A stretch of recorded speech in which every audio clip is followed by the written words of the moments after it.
there's one more which has started to emerge prominently, and it's called the transformation wave.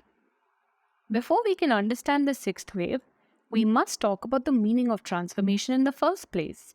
Evaluators work in situations where social inequalities make it hard to make choices about programs and how to measure their success.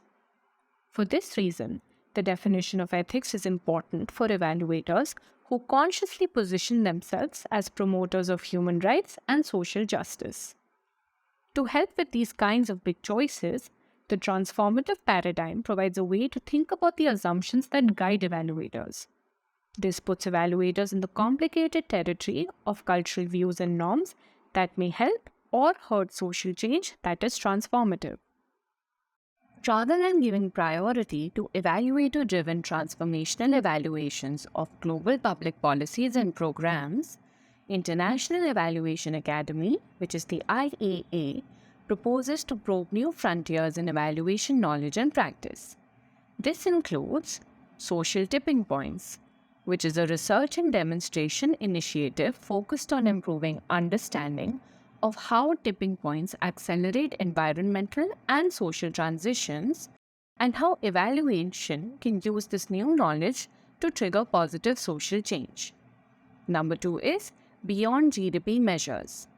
In this, display alternatives to the GDP metric for ranking national performance towards socially and environmentally sustainable outcomes are covered.